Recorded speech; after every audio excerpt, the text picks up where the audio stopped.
Here we go, 7-2. Okay, again, the heading is what's going to be important for the test when they're all lumped together. So this section is hypothesis testing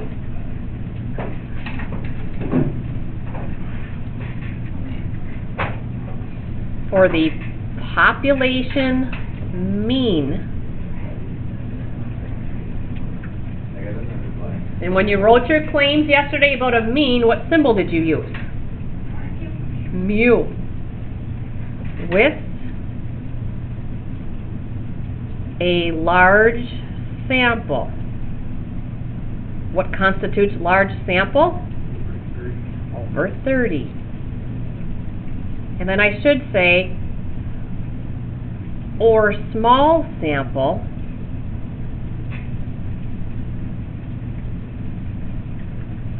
if sigma is given for a normally distributed population. That's the one curveball that I tried to put across in that little flow chart we made at the last, because you can have a small sample, but if they give you this population value, we're still going to use z-scores. Because this whole section is going to be done with z-scores. Then on Monday, when we do population mean with small samples, we're going to be back to t-scores. So the trick here is to use z-scores when we get to the actual testing. Okay, so that's the very first thing we're going to do, is find those critical z-scores. So before we actually even get into the testing. So example 1 is find the critical value that separates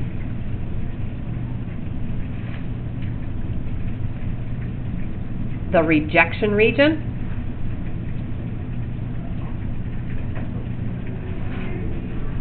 from the fail to reject region.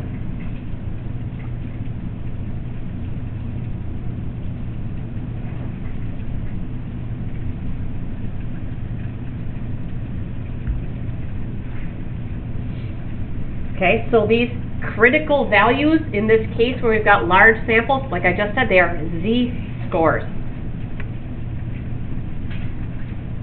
So you need your z-table out. I'll find my z-table.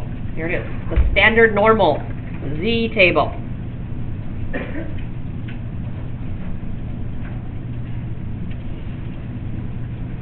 All right, so if you remember from yesterday, the rejection region, remember whether we do a right tail, left tail, or two tail, is all determined by the ha. You have to know what the ha is to do the shaded rejection region. So the ha, let's say it had a less than in it, and the alpha value is equal to 0.10, because that's one of the common ones. Okay, so if the ha has a less than, what tail test are we doing from yesterday? Left tail. That means our rejection region is in the left tail of the normal curve. So our shaded region is always the rejection region, and the alpha tells me how much I'm shading. So I'm shading 10% of this graph.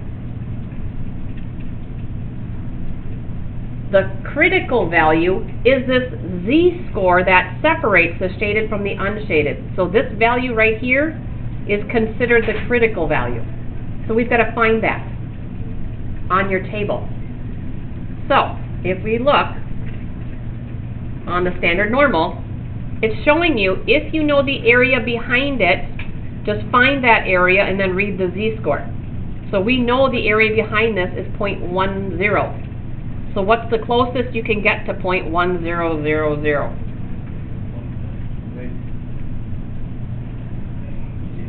Negative 1.28? There's our critical value. Okay. If the ha has a greater than in it, and the alpha is 1%. Let's find the critical value there. Well, first off, our rejection region is in the right tail this time.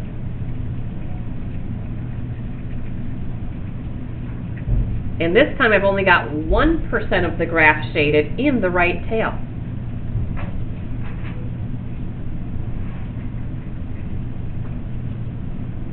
And we want this z-score. Well, there's really two things you can... What do you know about the z-score, first of all?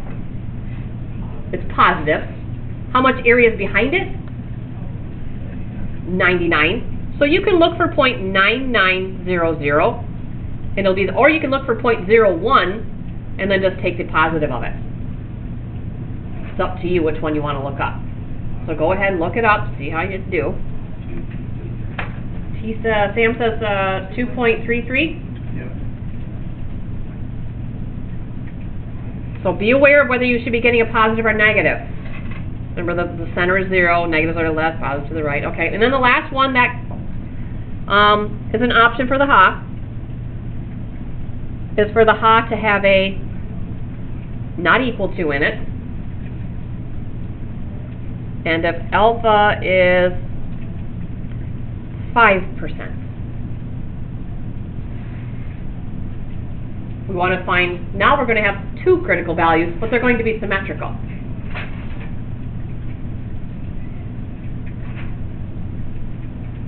Okay, two-tailed test, so there's two rejection regions. And then remember, the total shaded region has to be 5% of the graph shaded. So 0.025 in each one of these.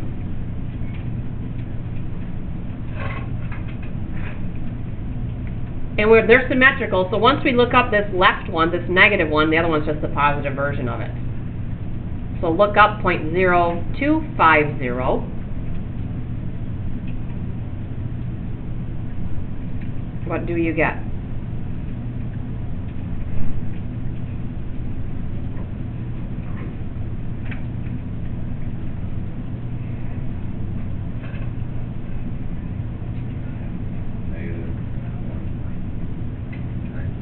You are correct. Everybody okay with looking that up? So on the positive one would be 1.96. Okay, so that's one skill you need to do this hypothesis testing that's coming your way.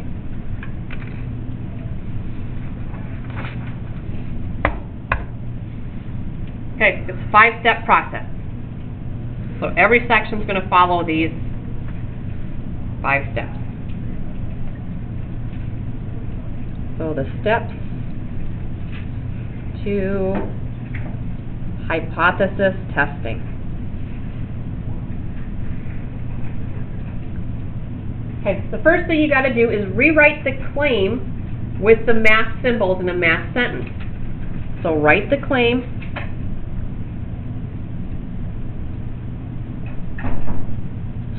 and then write the opposite of the claim, and then identify Ho and Ha. So write the claim, Ho and Ha. Identify all 3 things. Oh, Ho and Ha.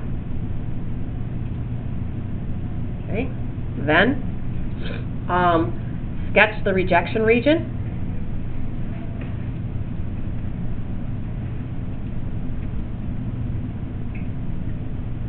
And find the critical value.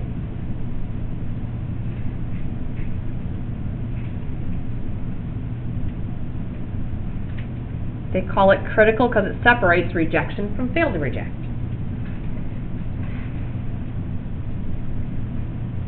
Okay, so now what you're doing, here comes the whole hypothesis test. You grab a sample of data from the population, and you want to turn that sample into a z-score to see where it lands on that curve. So convert the sample into a z-score. And because we're dealing with means, our formula to turn a sample mean into a z-score And we did this back in a different chapter. You take the sample mean, subtract the population mean, divide by the sample standard deviation over the square root of the sample size.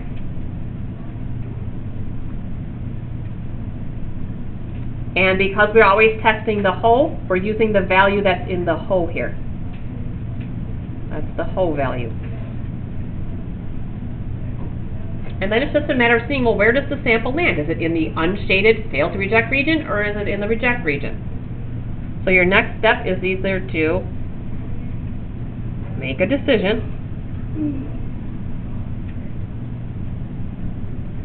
and you have one of two choices: reject the whole or fail to reject the whole.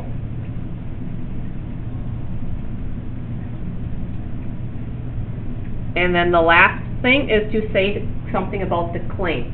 So we'll go back and use that little flowchart thing that we made, which I just put the poster up. So say something about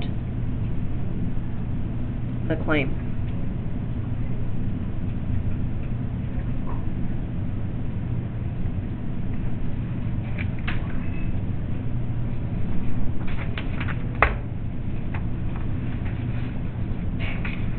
Okay, so we'll practice a couple. Are you ready? It's an easy process. Stay with this chapter, you'll be fine. Better than that last one, I think, I hope.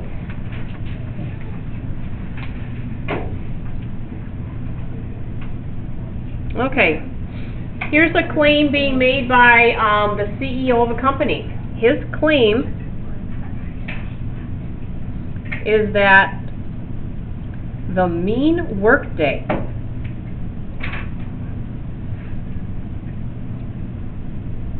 of all of his employees is less than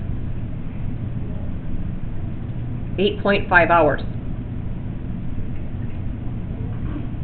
Okay. You're going to test this claim. You take a sample of 35 of his workers.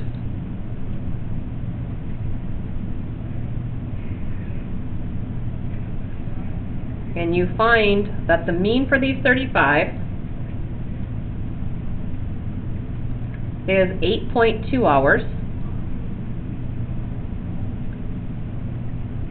with a standard deviation equal to a half hour.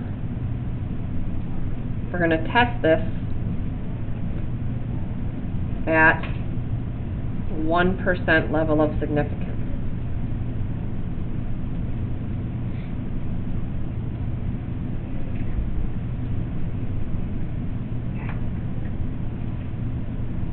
So, first thing we want to do is see what variable we're testing. That's in the claim. So the first step is to rewrite the claim and then identify ho and ha. So the claim is about a mean.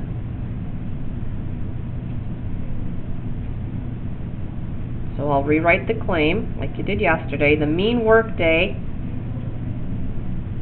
is less than 8.5.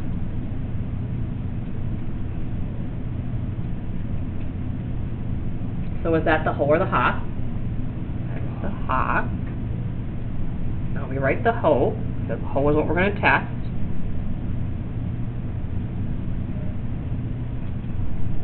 Okay, step one is done. Your step two was to shade your rejection region and find that critical value. Okay? Well, where's my rejection region going to be at? What tells me where the rejection region's at? The ha always tells us where the rejection region is. Less than, so I'm shading in the left tail.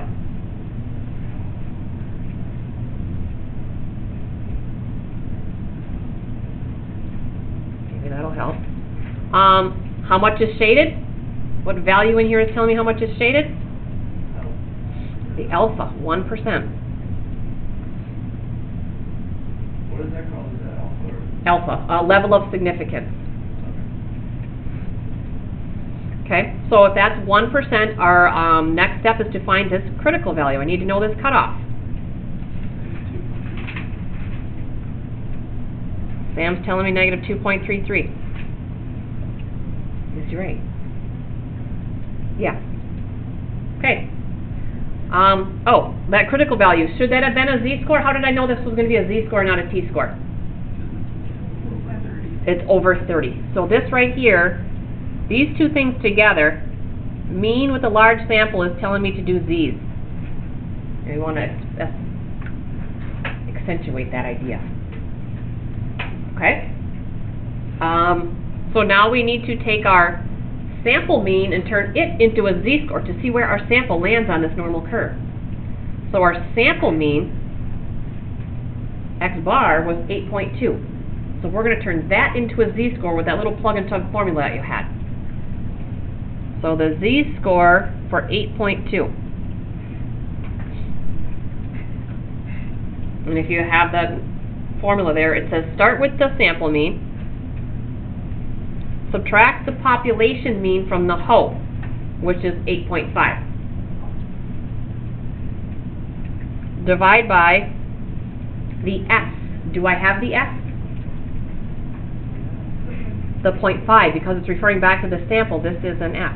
So it's 0.5 divided by the square root of the sample size. Okay? So many people, I should say so many, several people will just sit and wait and copy down the answers. And it comes time for tests, they screw every single one of these up, even though they write it down right. Because they've never done one. Kills me. What's important about typing this in the calculator? Parentheses, where do you need them? You need it here on the numerator. I can even do this. And there will be 3 or 4 people between the two classes that will get every single one of these wrong. Drives me crazy. No, Bailey's gonna get it wrong, he's not here. Who's that? Bailey's Oh. gonna get it wrong here. But I'll be doing this like 5 more times this week. So can you use your calculator to get this z-score? I got negative 3.55. Okay. Because you took the time to try it. People won't, and then they still mess it up. So if this is 0, this is negative 2.33. Where is this z-score at? To the left. It's into the shaded region. What do we call this shaded region? That's the rejection region. So our very first hypothesis test, what are we going to say? Reject the whole. Because we landed in that shaded region. So, now we got to say something about the claim. This is where the poster comes into play. So, was our claim the whole or the half? The claim was the half. So, we're over here. And what did we do? We rejected the whole. So the claim is true. Oh, that is easy. Yay. Claim is true. The book will probably say, oh, there is enough evidence to say that the CEO of the company is not lying to us or is telling the truth. I mean, look at it. Much easier. Claim is true. Done. Move on. I have one more. I don't know what's different about it, but let's practice it. The homework? And then we're doing the homework. Yeah, so we'll go one more, all the way through the 5 steps, and then Fit perfectly on one page. it's about this big. So here we go. We'll try one more. Make sure you got it. Then we'll cut you loose. Claim that the mean cost of raising a child There is no way.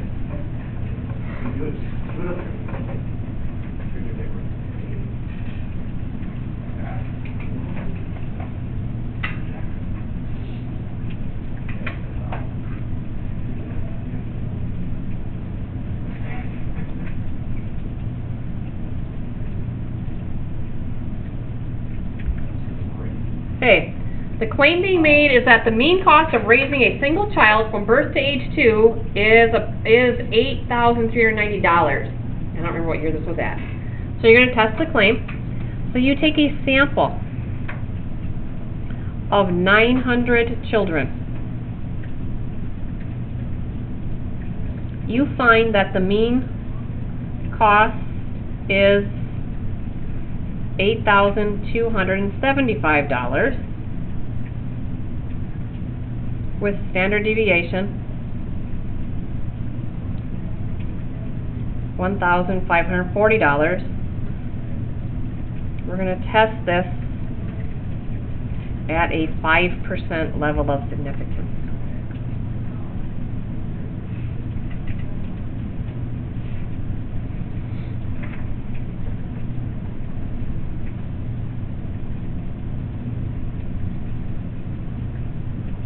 Alright, so the claim is again about a mean. And on Monday we're going to have mean also, but it's going to be small sample. But here we can see 900. These two things together scream use a z-score. Okay? So, we're going to be at z's. So we rewrite the claim first, always. And there's 3 points here. The first point is using the right symbol, because we're going to be having 3 symbols run through our, actually 4. The mu, the p, the sigma, and the sigma squared. So there's going to be 4 different options here depending on what the claim is about. So this one's about a mean, so you better use mu for 1 point. And then the second point is just getting the signs right. It says that the mean is 8390. So then the opposite of that would be not equal to. That's 1 point, getting the 2 symbols to be correct and opposite. And then the last point is identifying which one's whole and which one's hot. There's 3 points for every problem right there. So we got ho and ha. Okay. Your next point is shading the right part of the graph. Where should we be shading this one? 2 tails, because of the not equal to. There's 1 point. Your 4th point. The next one is worth 2 points, because when you find critical values, it's up to you now to decide whether they are z's, t's, or chi's. Because once we get to the end of the chapter, we're going to have all 3 working. 2 points here. That's why I circled this and this and said, oh, z's. You got to put a couple things together to know which one to use worth 2 points. So we want z's, and to find all of them, we need to know areas. How much areas did I shade in each little piece? 0.025. So 2 points for getting these critical values correct. You first had to pick out the right one, and now you got to look up the right one. So really it would be worth 3, but we'll go with 2. So negative 1.96 and positive 1.96. Okay, then your next point is taking your sample and turning it into a z-score. You get 1 there. So our z-score for our sample, and the sample was 8275. Plug and chug. Start with the sample.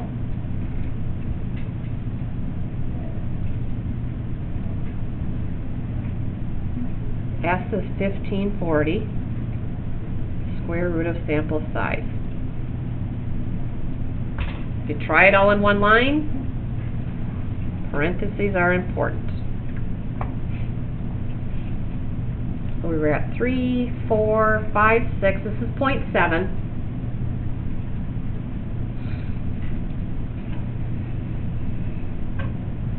It always be a negative number. Is it always? No, it will not always be a negative number. Mine keeps coming out in fractions. How do we make that? I can work on that. I can't remember how to change it off the top of my head, but we can make it through decimals. Anyway, what'd you get? Negative. I got 2.24. Oh, wait.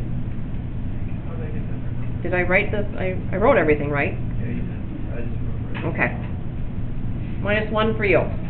Actually, if you had written all this out right, no, it's still -1. I don't care. Be careful. Okay. So where does this sample land on my graph? In the unshaded or in the shaded? Shaded again, I probably should have done one that didn't.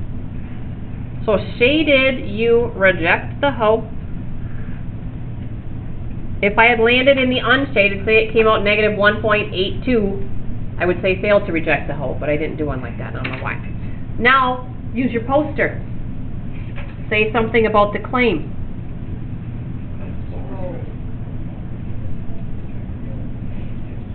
Claim is false.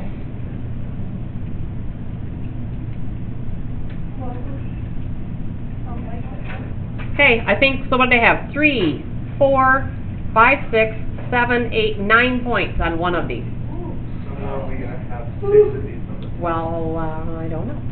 Because some of the problems will just be, oh, find the critical value, or what tail test did you do, or, you know, little pieces, and then there'll be some complete all the way through. Okay, that's all I got for you. Josh, do you want to go? There's my white book.